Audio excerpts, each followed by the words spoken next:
Change ہونا اور ان کے نامینیٹ کرنا پرائم منسٹر کی ثوابدیدی ہوتی ہے. بٹ اینی وے وہاں سے معاملات گڑبڑ ہوتے گئے, اور یہ بھی کہ عمران خان صاحب کی جو پالیسی چاہے انڈیا پہ چاہے اسرائیل وغیرہ پہ, وہ anyway those are long debates.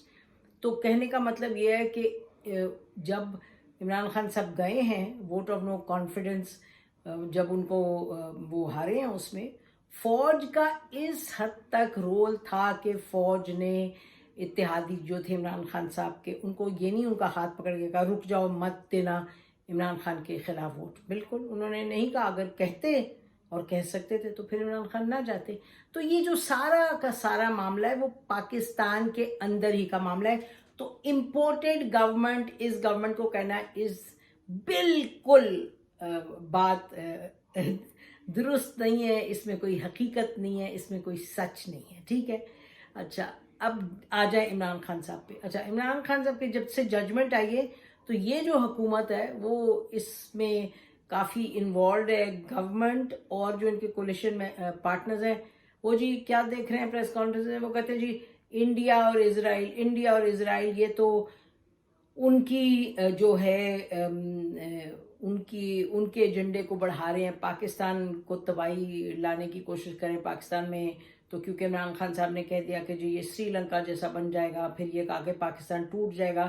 تو انہوں نے کہا جی یہ پیسے جو باہر سے لے رہے ہیں اس پیسے کے نتیجے میں وہ ایجنڈا پروموٹ کر رہے ہیں اسرائیل اور انڈیا کے. یہ بھی بالکل نانسنس ہے, ویسے ہی نانسنس ہے جیسے امپورٹڈ گورنمنٹ والی بات نانسنس ہے. تو ہم نے کہا آپ کو بتا دیں, یعنی کہ اس وقت تو جو عمران خان صاحب کے ساتھ ہے وہ کہہ رہے جی امپورٹڈ گورنمنٹ ہے, اور جو اس حکومت کے ساتھ ہے وہ کہہ رہے ہیں عمران خان باہر کی جو ہے وہ یعنی کہ ایجنڈا پروموٹ کریں. تو ہم یہ کہنا چاہ رہے ہیں کہ یہ عمران خان کوئی باہر کا ایجنڈا پروموٹ نہیں کرے. بالکل دس از نانسنس. عمران خان سے زیادہ کوئی اسرائیل کے خلاف ہے ہی نہیں, جیسے آپ جانتے ہیں ویسے خلاف ہے جیسے اور پارٹیز ہیں, انفیکٹ زیادہ خلاف ہیں ان کی ریکگنیشن کے اسرائیل کی. اور وہ کہتے ہیں پیلسٹائن ہو ساتھ تو سلوشن ہو, پھر آپ ریکگنائز کریں. دوسرا انڈیا کی پالیسی, کشمیر کی پالیسی آپ کلیئرلی جانتے ہیں. یہ بھی کہنا ہے کہ عمران خان کی وجہ سے وہ کشمیر لے لیا ہندوستان نے, از اگین بالکل حقائق سے ہٹ کے. یہ بس اس طرح کی باتیں آپ سنتے رہیں سیاستدانوں سے, اس میں حقائق پر چلیں گے تو پھر آپ کو پتہ چلے گا کہ things are much more complex.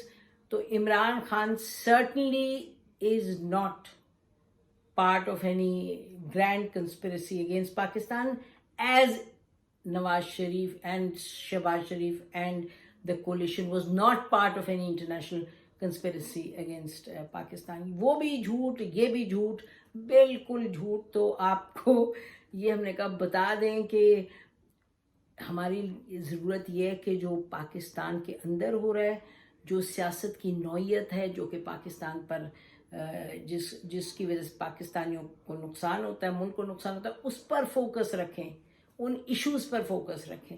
مثلا اب کل ہم انشاءاللہ بات کریں گے تفصیل میں کہ یہ جو فیصلہ آیا ہے الیکشن کمیشن آف پاکستان کا, اس کے جو لیگل ایسپیکٹس ہیں وہ کیا ہیں, جو پولیٹیکل ایسپیکٹس ہیں وہ کیا ہیں. اگر اب آپ کھڑے ہو جائیں اور آپ کہیں کہ جی یہ سارا کا سارا الیکشن کمیشن نے اپنا اس لیے کیا ہے کیونکہ وہ حکومت کی پٹھو ہیں اور یہ پی ایم ایل این کی اور ان کے کہنے پہ یا فوج کے کہنے پہ کریں, دیٹس ایبسلیوٹلی رانگ.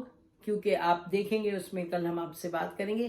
اور دوسری طرف اگر وہ کہیں گے جی عمران خان کی جو پارٹی ہے, یعنی کہ انہوں نے فنڈز اس طرح لیے ہیں کہ فنڈز لے کے انہوں نے کوئی چوری کر لیے ہیں فنڈز, یا ایسے فنڈز لیے ہیں انڈینز اور اسرائیلی سے کہ وہ کچھ ملکوں کے ساتھ ہاتھ کر دیں, وہ بھی غلط ہے. تو کل بات کریں گے, حقائق پہ بات کریں گے. ان لمبے لمبے جو شگوفے چھوڑے جاتے ہیں اور خطرناک ہو جاتے ہیں شگوفے ایسے, کیونکہ آپس میں نفرتیں, اور یعنی کہ ہم تو کہتے رہتے ہیں کہ جو تہذیب ہے, جو بات چیت کا طریقہ ہے, اور جو منطق ہے, اور جو سمجھ ہے, اور جو عقل ہے, جو حقائق ہیں, وہ بھی بہت ایک اسلامی بات ہے. آپ کا جو ایمان ہے, جو تہذیب اور تمیز اور علم, وہ بھی نصف ایمان ہے, وہ بھی ایمان کا حصہ ہے. لیکن اگر آپ بے پر کی اڑائیں جس طرح ہم دیکھ رہے ہیں اپنے ارد گرد, تو پھر آپ بڑے دور چلے جاتے ہیں. جو روح ہے انسانیت کی, اسلام کی اور صحیح سیاست کی اور صحیح طریقے سے ملک کو چلانے کی. ہماری طرف سے اتنا ہی ناظرین. انشاءاللہ پھر کل ملاقات ہوگی. خدا حافظ. اپنا خیال رکھیے گا.